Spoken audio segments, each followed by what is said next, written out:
Akala mo ba ganun kadali lang ang mga ginagawa ko, pero di mo naman kaya hinggitan. Salita na lumalabas sa labi na nanggaling sa kaibuturan na malawak na kaisipan. Pinagbabalik-baliktad ang mga letra kapag napanabi kapag ako na ang umentra. To ang mga bagay na di mo magagawa kung di ka marunong tumipensa. Sawan ako maglimas ng talang kasada ng pasigamanda ng humang pa sa mga alad. Samantalang mas marami pa pala ang mga bago na naghahangad na maisinid sa palutang-lutang nakabaong. Di ko mamaisa-isa ay pagsasabay-sabayin ko na lang kayo sa kukaya bang patong-patong babasigas ko ng pabalagbag. At sisiguraduhin na wala sinumang makakabaon. Ano nagulantang ka ba? Tinaga ka ng kabas sa mga bagay na di mo nagagawa. Ngayon sa'yo'y pinamumukha ko na. Matagal kong tinim kayo mapagkakataon na ipakita sa lahat kung sino ba talaga at ano ang kaya ko na idura. Mga makakapalan yung mukha sa lamin ng katotohanan, di basta kayo basagin.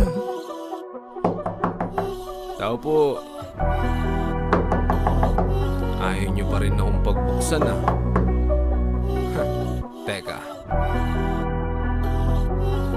Makinig ka na maigi sa kalibre na Cavite na may 8 pangilang tigre. Natangan ng kalupitang sandata, sadyang lubos na mapanganib. Sige, sa huli ang pagsisisi bago patuloy yung manggalaite. Kagubatan na pinasok ay wala nag sa makikita, pero nalako makakaya mo. Lunukin ang mga pain na parabang sa kadilimin na nangangapaka kayo. Huwag mo sagupain ang tinuburi ang intelihenteng padabog kong tumula. Tinig na malawig na sa kataong huko inunukal. Lunusan sinasapit sinuman ng sumalungat sa dilang grabe kung gumimbal.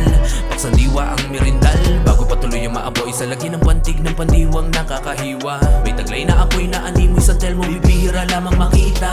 Ang ngalan ay binuburd at inuukit ng maglililo sa hanay ng mga mahusay. Nagkusat hindi ko hinimo, kinilusa ko lang at kinalingan hanggang sa marating ang mga hindi mo narating.